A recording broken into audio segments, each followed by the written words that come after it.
देहरादून से हमारे साथ हमारे सहयोगी सुनील प्रभात हैं, खटीमा से हमारे साथ हमारे सहयोगी शैलेंद्र नेगी हैं, पिथौरागढ़ से हमारे सहयोगी विजयवर्धन उप्रेती हैं, चक्रासा से हमारे साथ कुलदीप चौहान होंगे, रुद्रप्रयाग से हमारे साथ संदीप प्रसाद होंगे। ये हमारे तमाम सहयोगी आपके सामने विस्तृत जानकारी रखेंगे कि इस समय का मतदान कैसा चल रहा है। बहुत महत्वपूर्ण ये चुनाव। हमारे सहयोगी हमारे साथ जुड़ चुके हैं। देखिए, थोड़ा सा मौसम भी इस समय पहाड़ में मानसून वाला है, तो ऐसे में धीरे धीरे करके हमारे सहयोगी जुड़ेंगे। सबके पास चलेंगे। सबसे पहले चलते हैं देहरादून, जहां से सुनील प्रभात से लेते हैं और जानकारी। सुनील प्रभात, बहुत मेहनत करके यहाँ पर बीजेपी और कांग्रेस जो इस चुनाव में जीत का दावा कर रही है, उनका खेल निर्दलीय बिगाड़ सकते हैं। इस बार का चुनाव इसलिए खास है क्योंकि यहाँ पर कांग्रेस बीजेपी के साथ साथ भारी संख्या में निर्दलीय भी चुनावी मैदान में है। बहरहाल, जो इस समय चुनाव चल रहा है, पहले चरण की वोटिंग हो रही है, उस पर विस्तृत जानकारी दें। मुख्यमंत्री धामी ने भी वोट डाल दिया है।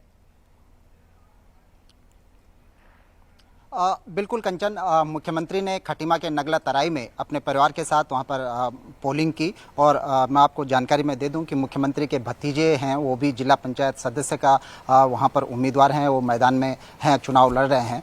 पूरे प्रदेश के अगर हाल हम देखें तो चमोली और उत्तरकाशी दो डिस्ट्रिक्ट ऐसे हैं जहाँ पर रात भर से बारिश जारी है, जिसके चलते मतदान में अब अगर आप देखेंगे तो सुबह की पाली में हल्का फुल्का व्यवधान इन दोनों जिलों में आ सकता है। इसके अलावा प्रदेश के शेष जिलों में शांतिपूर्वक तरीके से मतदान चल रहा है। मैं अभी राज्य निर्वाचन आयोग में मौजूद हूं। मतदान शुरू हुए करीब 2.5 घंटे का समय हो चुका है, तो यहां पर भी कैलकुलेशन जारी है कि इन 2 घंटे का जो अंतराल रहा मतदान का, उसमें मतदान प्रतिशत कहां तक पहुंचा, क्या कुछ रहा। क्योंकि राज्य निर्वाचन आयोग की भी लगातार आज के मतदान को लेकर उसकी नज़र है। एक बड़ी चुनौती थी कि खराब मौसम के बावजूद एक आशंका थी कि लोग घरों से बाहर निकले या नहीं निकले। इसी के लिए एक पुनर्मतदान की डेट भी आयोग के द्वारा घोषित की गई थी कि जिन जिलों में या जिन पोलिंग स्टेशन पर किन्हीं कारण से आज मतदान प्रक्रिया कंप्लीट नहीं हो पाती या स्थगित हो जाती है, तो सेकंड फेज का जब मतदान होगा 28 जुलाई को, तो उसमें वो पुनर्मतदान कर सकते हैं। यही इसके पीछे एक बड़ा मकसद था। तो आज आयोग की भी इस पर नज़र है। जहां तक बीजेपी और कांग्रेस की बात करें कंचन, तो 2027 का विधानसभा चुनाव नज़दीक है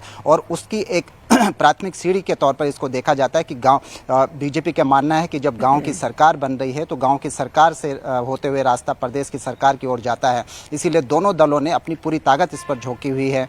बीजेपी ने बाकायदा अपने विधायकों को उनके विधानसभा क्षेत्र का कोऑर्डिनेटर बनाया है, यानी कि उनको एक टारगेट दिया गया है कि उनके विधानसभा क्षेत्र में जितने भी प्रधान हैं, क्षेत्र पंचायत सदस्य हैं, जिला पंचायत सदस्य हैं, अधिक से अधिक संख्या में जीत कर आने चाहिए। और विधायकों के ऊपर बाकायदा मंत्रियों को डिप्यूट किया गया है। सतपाल महाराज को रुद्रप्रयाग की जिम्मेदारी दी गई है, तो उधम सिंह नगर में गणेश जोशी को तैनात किया गया है, बागेश्वर में सौरभ बहुगुणा को तैनात किया गया है, नैनीताल में रेखा आर्य को जिम्मेदारी दी गई है, सुबोध उनियाल देहरादून के जो ब्लॉक हैं, जो ग्रामीण क्षेत्र है, वहाँ पर देख रहे हैं। और सबको टारगेटेड है कि भाई जो ब्लॉक हैं 89 ब्लॉक हैं, 89 ब्लॉक में से अधिक प्रमुख हमारे आने चाहिए। 12 के 12 जिला पंचायत सदस्य बीजेपी का दावा है कि इस बार हमारे बनेंगे। तो बीजेपी का तो दावा है कि ट्रिपल इंजन की सरकार बनेगी। नतीजे बताएंगे कि ट्रिपल इंजन की सरकार बनती है नहीं बनती है।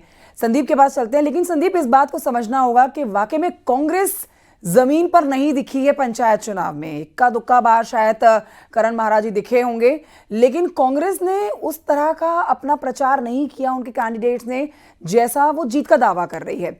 आप इस समय पोलिंग बूथ पर जहां मौजूद हैं, वहां से जानकारी दें। काफी चहलकदमी आपके है पीछे, संदीप प्रसाद, तो आप इन लोगों से भी चर्चा करें और बताएं कैसा चल रहा है मतदान।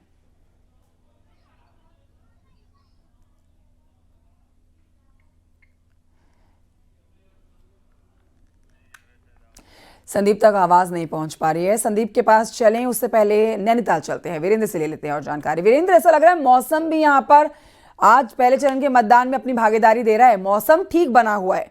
प्रशासन ने जो चुनौती दिखाई थी मौसम को लेकर कि मौसम मानसून चल रहा है और कई जगहों पर तेज बारिश होगी, तो मौसम ठीक है, चुनाव भी शांतिपूर्ण तरीके से चल रहा है। आप नैनीताल में इस समय कहां मौजूद है? यदि आपके आसपास वोट डालने वाले लोग हों तो उनसे चर्चा जरूर करिएगा। 2.5 घंटे का समय बीत चुका है, कैसा मतदान चल रहा है वीरेंद्र? वाकई कंचन, अगर देखा जाए तो ये मेरे ठीक पीछे लेटी बुंगा है और ये पूरा खेती किसानी और फल पट्टी वाला बेल्ट है। और इस तरफ दिखाऊंगा कि जो पोलिंग स्टेशन है लेटी बुंगा का, वो है। और देख सकते हैं कि किस तरह की जो चहलकदमी है वो पूरे स्टेशन पे है। लोग सुबह से आ रहे हैं और लगातार इस तरह से अपना वोट कास्ट कर रहे हैं और वापस जा रहे हैं। उम्मीदवार भी अंतिम जोर लगाए हुए हैं इस बार कि आखिरी में भी वोट हमारे पक्ष में आ जाए। जी बिल्कुल। क्या क्या अपील की है लोगों से? अपील यही है, देखो बदलाव इस बार चाहिए और काफ़ी कुछ है हमारे गांव में। जैसे कि आपको पता है कि उत्तराखंड के जो मैक्सिमम गांव हैं, गांव की स्थिति ये है कि शिक्षा, जो मूलभूत जो आवश्यकताएं होती है, जैसे रास्ते, शिक्षा हो गया, स्वास्थ्य हो गया, आप देख रहे हैं, आप देखते आए होंगे रास्तों से, आप उन्हीं रास्तों से चलते हुए आ रहे हैं। तो ये होना, इनका डेवलपमेंट होना बहुत ज़रूरी है। और बाकी चीज़ें जैसे आ रहा है, डिजिटल की दुनिया में जैसे लोग आ रहे हैं, अभी बच्चों का स्तर भी शिक्षा का बहुत बढ़ चुका है, लेकिन हमारे गांव के बच्चे अभी स्कूल के लिए ही इतना। तो मूलभूत सुविधाएं और ये तमाम चीजें हैं। भाई साहब, चुनाव चला है तो गांव में रौनक भी बन गई है, तो क्या लगा यहाँ इस बीच क्या माहौल है? इस बीच बहुत अच्छा माहौल है, बहुत अच्छा चल रहा है। यहाँ पे कोई ऐसी आपस में वो नहीं है, सब सामूहिक हैं, सब घर के लोग हैं, सब आपस में आराम से अपना अपना वोट देने के लिए आ रहे हैं। तो देख सकते हैं कि इस तरफ जो पोलिंग स्टेशन है वहां से जो लोग हैं वो वोट डाल के आ रहे हैं। एजेंट इस तरफ बैठे हैं, अपने उम्मीदवार के पक्ष में वोट कराने के लिए अपील कर रहे हैं और कह रहे हैं, एक बिटिया है, बिटिया वोट डाला है, पहला वोट हो सकता है आपका इस बार, तो क्या मन में था? सच बताना कि क्योंकि खेती का इलाका है और पूरा बागवानी का इलाका है, क्या होना चाहिए? बदलाव होना चाहिए, लेकिन जो हमारे पहले वो हो रखे हैं चेंजेस, जो हमारे गांव में बहुत वो हो रखा है, पहले प्रधान ने जो कर रखा है, हम उन्हीं को ही दोबारा देना चाहते हैं। क्यों ऐसा? क्योंकि उनने जो चेंजेस कर रखे हैं वो बहुत सराहनीय है। तो देख सकते हैं कि जो बच्चे भी हैं, यूथ हैं, वो लगातार वोट डालने आए हैं। कई लोग पहली बार वोट डालने आए हैं। तो ये लेटीबुंगा का जो पोलिंग स्टेशन है वहां पर है। लेकिन जो असल लड़ाई है वो कांग्रेस और बीजेपी की इस वजह से भी है, क्योंकि नगर निकाय चुनाव में जो पहाड़ी इलाका था वहां पर कांग्रेस को हार का सामना करना पड़ा था, चाहे वो नैनीताल, भवाली, भीमताल, तीनों सीटों पर। और जो ऊपर जिला पंचायतों की सीटें हैं वहां पर लगातार जो बीजेपी है वो ये चाहती है कि वो लीड पे जाए, क्योंकि 2027 का विधानसभा चुनाव भी होना है। अगर बीजेपी लीड करती है, जिस तरह के दावे बीजेपी की ओर से करे जा रहे हैं, हालांकि कांग्रेस चुनाव में कहीं दिखी नहीं है, कई सीटों पर जो उनके बड़े लीडर थे वो कहीं दिखे नहीं थे। हालांकि बीजेपी का भी उतना रोल पंचायतों में रहा नहीं, लेकिन अपने समर्थित जरूर इन सीटों पर उतारे हैं। लेकिन जो खेल बिगाड़ रहे हैं वो तमाम सीटों पर निर्दलीय उम्मीदवार जितने हैं वो खेल बिगाड़ रहे हैं। तो ये कहा जा सकता है कि इस बार जो मैन टू मैन का चुनाव है, जो लोगों के आपसी वीरेंद्र, यही जानकार भी कह रहे हैं कि थोड़ा सा इस पंचायत चुनाव को इस तरीके से भी समझना पड़ेगा कि कांग्रेस ने तो प्रचार ज्यादा किया नहीं, लेकिन बीजेपी ने भी ज्यादा प्रचार नहीं किया। अब इसको इस तरह से समझा जाए कि वो पहले से ही आश्वस्त है, उनको लगता है कि डबल इंजन की सरकार बेहतर काम कर रही है, इसलिए लोग तो वोट देंगे ही। लेकिन यह खेल जो करेंगे वो खेल निर्दलीय करेंगे। मैं लौटूंगी आपके पास, संदीप के पास चलते हैं। संदीप, अगर मेरी आवाज आप तक पहुंच रही हो, चूंकि हम समझ सकते हैं पहाड़ी इलाका है और तकनीकी खराबी भी मौसम की वजह से आ रही है, तो आप जल्दी से, आपके आसपास काफी चहलकदमी दिख रही है, आप इस समय किस पोलिंग बूथ पर मौजूद है, कैसा मतदान चल रहा है और किन मुद्दों को लेकर यहाँ पर रुद्रप्रयाग के लोग वोट डालने के लिए पहुंचे हैं, जरा बताएं।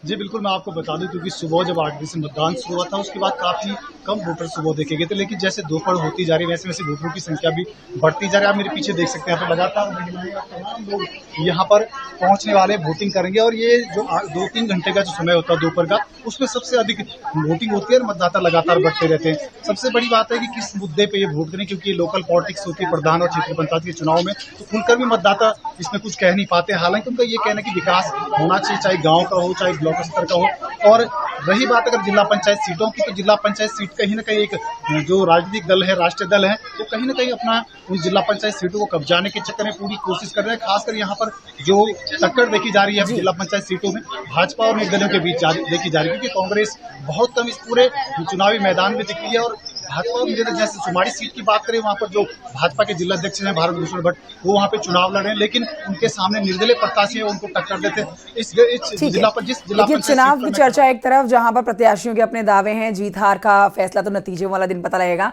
लेकिन जिस दिन चुनाव होता है ना कुलदीप, उस दिन एक उत्सव सा होता है उन इलाकों में जहां मतदान हो रहा होता है। लोग बैठते हैं, चर्चा करते हैं, जीत हार तो नतीजे वाले दिन पता लगेगी। लेकिन आप जहां इस समय मौजूद हैं कुलदीप, यहां किसकी चर्चा हो रही है, किन मुद्दों की चर्चा हो रही है?